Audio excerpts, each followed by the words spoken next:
Authorities making an arrest in connection to the dozen bomb threats made to Boston Children's Hospital while the investigation crossed borders. Plus, a respiratory virus filling up beds at Hasbro Children's Hospital, what parents need to know. And we're tracking a potential storm for tomorrow. Jeff will be here to fill us in. We'll get to those stories shortly, but first tonight on 11 at 11, we're tracking breaking news out of Cumberland. Our ABC6 News crews are on the scene right now on Torrey Road in Cumberland. You can see this live look we're showing you. Firefighters now in the process of putting out hot spots at this home. Cumberland police have blocked off the street while firefighters are able to do their job.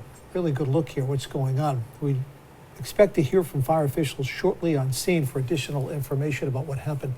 Stay with ABC6 News for updates on air and online at abc6.com.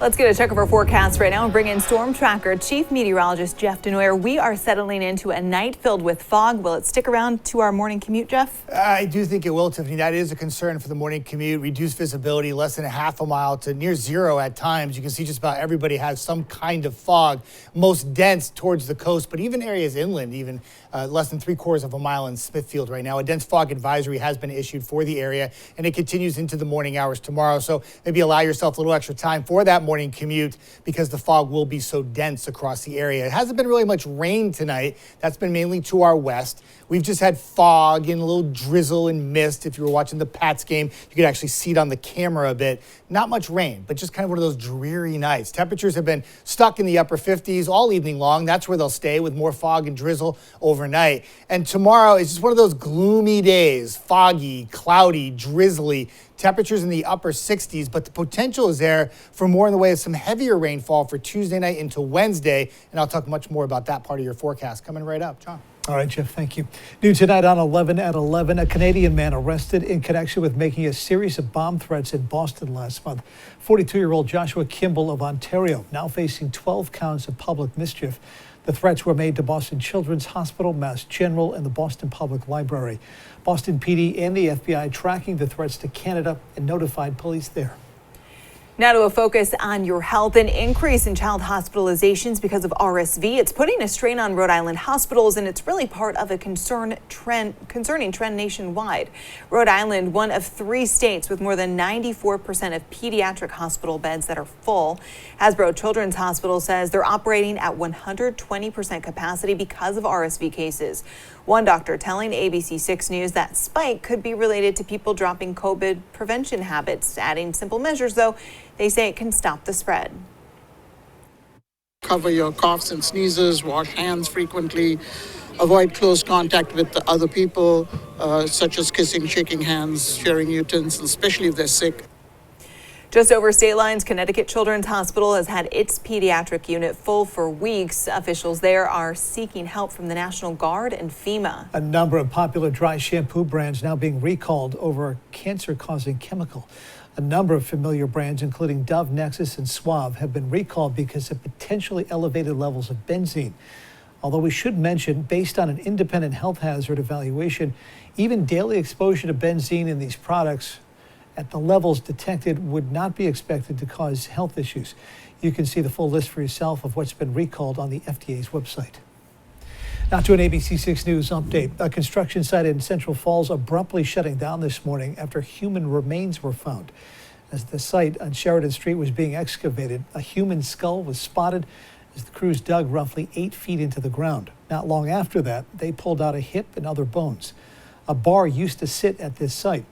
One of the workers telling ABC6 News they were expecting to dig up valuables, not human remains.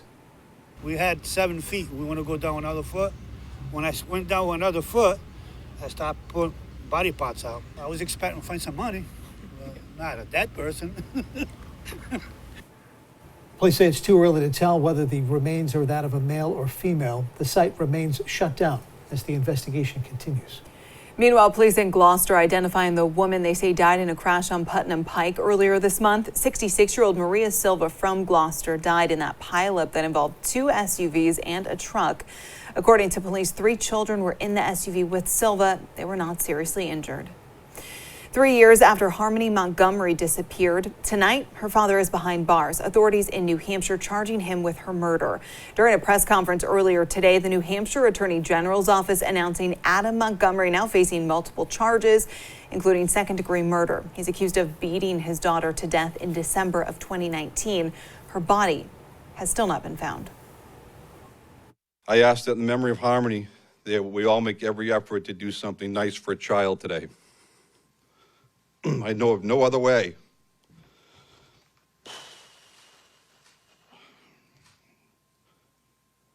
I know of no other way to respect and honor this innocent and defenseless child than to extend an act of kindness to another child in her memory.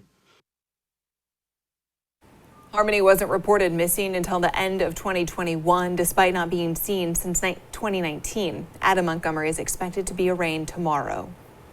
Now to our focus on our schools. Results of standardized tests taken during the pandemic painting a gloomy picture for all the learning lost by young students. 4th and 8th grade students dropped in every subject across the board in the exam given to students every other year. ABC 6 News reporter Daniel Coates has more.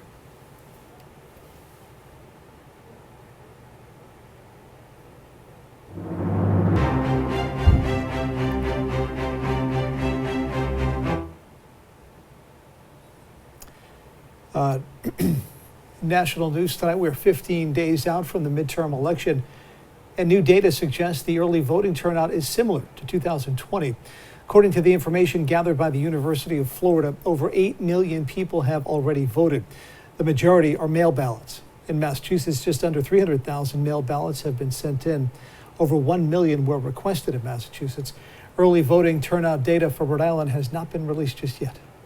Maura Healey on the campaign trail in Bristol County. The candidate for governor stopped in Foxborough, touring the call center that dispatches EMS to Gillette Stadium. Then she headed to Taunton for a small business tour. Healey is running against Republican Jeff Deal. A recent Suffolk University poll has her up 56 to 33%. Wednesday, the First Lady will be in Rhode Island campaigning for Governor McKee and Seth Magaziner. ABC 6 News anchor Olivia DeRocha was curious to see what voters think about this and to find out if it'll influence them in any way. First Lady Jill Biden making the trip to Providence on Wednesday to campaign for Governor Dan McKee's re-election. We're very pleased and looking forward to continuing having a strong relationship with the White House. In the final push to sway voters before they head out to the polls in about 2 weeks, Republican opponent Ashley Kalus calling this a desperate move. But again, Dan McKee needs some help, so he's going to call his friends in D.C. And we know that Biden has ruined the economy and made it very difficult for Rhode Islanders, so I don't think it's a positive thing. In the most recent poll by Reuters, 54% of Americans now say they disapprove of the president. So we asked voters what this endorsement from a Biden means to them as they head to the polls. There was no way that I was going to vote for anyone other than Democrats. So I appreciate that we're getting some national attention. Some voters like Ethan Dugas say while they've already cast their ballot in early voting, they aren't sure what influence either way this endorsement could have. You're skeptical about Democrats. I don't think that Joe Biden is going to influence you any which way. I'm not entirely sure that people who are undecided would really know about Joe Biden. Some voters like Michael Caldwell say this endorsement actually lowers their chance of voting for McKee. And as far as someone coming from out of state and telling me they don't know McKee from Adam, really, that's not an intelligent decision for them to make for you. Olivia DeRocha, ABC 6 News. To consumer news at 11 o'clock, if you're planning to head to the islands next summer, be prepared to spend a little bit more. The Steamship Authority approving rate hikes for trips to Martha's Vineyard and Nantucket. A one-way ticket to the Vineyard will cost an extra 50 cents. If you're planning to bring your car, that'll be $10 extra for the Vineyard, $20 more for Nantucket. T.F. Green Airport in the running again this year to receive Travel and Leisure's World's Best Award. Voting runs through February of next year. You can cast your vote online, and if you do, you'll be entered to win a series of prizes, from a Viking World Cruise for $2 to $15,000 cash. You may recall T.F. Green was named to the top 3 of Travel and Leisure's best small airports in 2021, touting the airport's easy traveler access, affordable parking, and faster security lines. Oh, there is a growing sense by bankers that mortgage rates could be going down next year. Financial experts at the Mortgage Bankers Association releasing an updated forecast for next year. They're expecting rates to drop to 5.4% by the end of 2023. According to Freddie Mac, the average rate on a 30-year fixed mortgage rate is nearly 7% right now. The group is also warning that it expects a recession to hit the U.S. in the first part of 2023. Still to come tonight at 11, an update on the school bus driver negotiations in Rhode Island. Are they ready to strike? Well, we may find out tomorrow. And the new details we're learning after another deadly school shooting, the investigation into the 19-year-old's motive. Plus, the man on trial for driving his SUV through a crowd of people at a parade, resting his case. Why the judge says she is fed up with him. You're watching ABC6, Southern New England's trusted news. Tuesday for Good Morning Providence, all your highlights from the Patriots in Monday Night Football. Chelsea.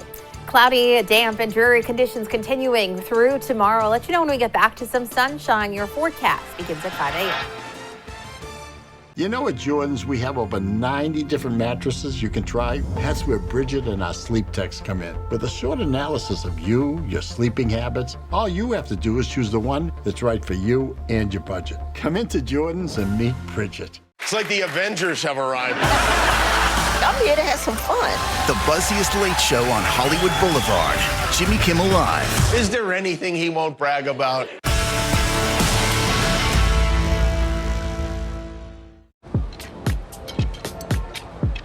You've got something dark that I like, but I can't quite put my thinking on it. Got a good appetite for a bad reputation,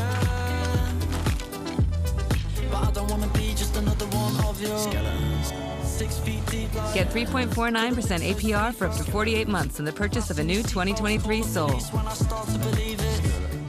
Rhode Island families will pay up to 50% more to heat their homes this winter. And Seth Magaziner supports a plan that will make it cost even more, 17% more. But he won't be left out in the cold. Magaziner backed billions that bailed out elites like him, and a new tax hike on families making less than $75,000. Seth Magaziner takes care of himself, but leaves us in the cold. Congressional Leadership Fund is responsible for the content of this advertising. You know, the most innovative feature in mattresses today has nothing to do with your mattress. It's all about the base. And right now, get up to 60 months, no interest, no minimum, and no deposit. It's a new world, so stop living life flat and move. You know, I love me some good GMA in the morning. Robin, George, Michael, and GMA. Now that's how you start your day. Good morning, America. Good morning, America. And Good Morning Providence. Weekday mornings here on ABC6. Bring your friends. Now back to our focus on our schools. The results of standardized tests taken during the pandemic painting a gloomy picture for young students. Here's Daniel Coates. The impact and effects of learning disruption and COVID have yet to even be realized. President of Providence's Teachers Union, Mary Beth Calabro, expected the newly released results from the National Assessment of Educational Progress that showed pitfalls in mathematics and reading, especially in Rhode Island, throughout the pandemic, burdened by remote learning. They suffered from isolation. They suffered from loss. They suffered from grief that if we were in school for that year, we could have addressed better. I think we need to redesign the way that we deliver not only instruction, but our social emotional supports to kids. The test administered to 4th and 8th graders showed Rhode Island's lowest scores in both math and reading in roughly 15 years. In New England, the Ocean State had the lowest 8th grade math scores and second lowest marks in all other categories. Calabro credits New England states like Massachusetts, who hold a consistent plan. They've stayed the course. Every change of administration or leadership, we typically get a change in direction, in strategic plan. Rhode Island Department of Education Commissioner Angelica Infante Green said there is still hope as Northeast states showed a more drastic drop in marks. Rhode Island Public Expenditure Council, however, still calls this a crisis for the state, as only a fraction of students could show proficiency in reading and math. With these students still in the system, Calabro is calling on all educators to step up for the future of the state. Kids aren't changing. Our kids aren't changing, but the work is changing. So what we need to do is have a comprehensive needs assessment at every grade level in every school in the state of Rhode Island. We can still impact them between now and the time that they graduate. And we need to do that together. Happening tomorrow in Providence, school bus driver union set to announce the results of a strike vote. Negotiations with the drivers from First Student started back in June. Drivers are pointing to COVID and poor pay as the reason for a nationwide school bus driver shortage. The vote to strike was held last week. Just under 300 drivers, monitors, and aides could head to the picket line if that strike is approved. Governor Dan McKee expected to ceremonially sign a bill aimed to protect survivors of domestic violence tomorrow. That bill would establish an address confidentiality program, enabling a survivor of domestic violence to apply to have an address set as their substitute address, protecting them from someone finding their home. That bill is set for 11 o'clock to be signed tomorrow morning. In national news tonight, gun violence at a high school in St. Louis. 2 people killed, 7 others injured. According to police, 19-year-old shooter Orlando Harris is a former student at that school. Investigators are not saying how he was able to get inside, though, because it has 7 security guards on duty who are all insisting the doors were locked. Outside the school, nothing but heartbreak and sadness. Our children shouldn't have to experience this. They shouldn't have to go through active shooter drills in case something happens. And unfortunately, that happened today. Now, according to police, officers killed Harris on the 3rd floor of that school. The FBI and ATF now assisting with the investigation to try and determine a motive. In Wisconsin, the judge in the case against Darrell Brooks is fed up. Brooks is the man accused of driving his SUV into a crowd of people during a Christmas parade in Waukesha last year. He killed 6 people and injured dozens more, according to police. Brooks has been representing himself after his lawyers resigned from the case. The judge says she's had it with the defendant and that Brooks has been pushing the limits of the court. Mr. Brooks, I've made my ruling under 90611. Please ask a question or I will stop the questioning. How did I intimidate? Under 90611, sub 1, sub A, sub B, and sub C, ask your next question or the questioning of this witness will end. How are you even a judge? All right, you may step down. Brooks rested his case in court today. He's facing multiple charges and up to life in prison. Closing arguments are expected to begin tomorrow afternoon.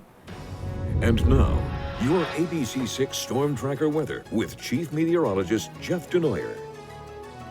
Lots to talk about. Let's talk about the fog first here in Providence. Yep, a little gloomy. Hard to see the roads right now. Visibility has been reduced throughout the evening hours. We knew we were going to have some fog and some drizzle and some mist, and certainly played out that way. Some areas less than a mile visibility, less than a quarter of a mile visibility in Newport. And this will be a problem for the morning commute and will allow it to be a little bit slow out there in the morning if you're trying to get from point A to point B, especially for areas that have that visibility that be about a quarter of a mile or less, which is expected for the morning commute. Not much rain, though. That's all been to the west. It's been just kind of a murky evening. Showers and thunderstorms to our west into Connecticut and into western Mass, and that's where they've stayed throughout the evening. We talked about earlier how there wasn't going to be a lot of rain tonight. It was just going to be kind of dreary, and that's going to be the case for tomorrow, too. Temperatures have hardly moved since 5 or 6 o'clock. When we were on air, it was like upper 50s to near 60, and that's where we are right now. And these temperatures will hold steady for the rest of the night and then bounce to near 70 tomorrow, but it comes with a lot of clouds, fog, and drizzle. It's one of those dreary southern New England kind of days, and the temperatures won't really be all that cool. It's just going to be kind of a raw day across the area. Temperatures, though, 60s to near 70 in southeastern Mass. So not much rain tomorrow, just lacking sunshine and the clouds and the fog and the drizzle. But we turn our attention out to the tropics. Here's the East Coast. This little red area is an area that we're concerned with. It's got a high chance to become a storm. And then this yellow area is another area of concern. But the red one is what we're concerned about. It's Invest 94L. And if it were to become named, it would be Lisa. But I said this earlier, don't worry about whether or not it gets named or not. Just watch what the potential is here with this. It will likely start to move northwest tomorrow while we have our dreary day. Here's one of those spaghetti plots. Everyone says, oh, the lines go all over the place. But look where the core of the lines are. It travels just to the east of New England and then steers up into Maine Tuesday night into Wednesday. That is close enough to have an impact with some heavy rainfall, especially for areas in southeastern Mass, Cape Cod, Boston, and then up into Maine. Now, if this track were to come a little bit more west, that starts to include areas like Rhode Island and eastern Connecticut. So let's talk about it in Futurecast because this track is awfully close to the area and it looks like it will bring at least some kind of rainfall Tuesday night into Wednesday. Just what kind of intensity will it be is the only question at this point. So it's coming from Bermuda, and you'll watch everything start to organize during the day tomorrow. The cluster of rain and thunderstorms lifting to the north and northwest. We're dealing with just kind of a gloomy day, but by Wednesday, some of the bands of that rainfall start to work across southeastern Mass and will be heavy at times. That rain will then continue to be heavy at times, hugging the coast, big drop off west, but then continuing to lift north up into Maine by the evening. And at that point, it is gone, and we just focus on some sunshine. But the potential is there for some heavy rainfall if it tracks a little bit more west. Thursday and Friday look great, varying degrees of temperature, 70s to 50s. Weekend dry, and I have a few showers for Halloween. Looks like it'll come maybe more at night into Tuesday. I'll fine-tune that a bit for tomorrow. Nick? Thank you, Jeff. Celtics looking to start the season 4-0 in Chicago tonight. We'll show you how that went for the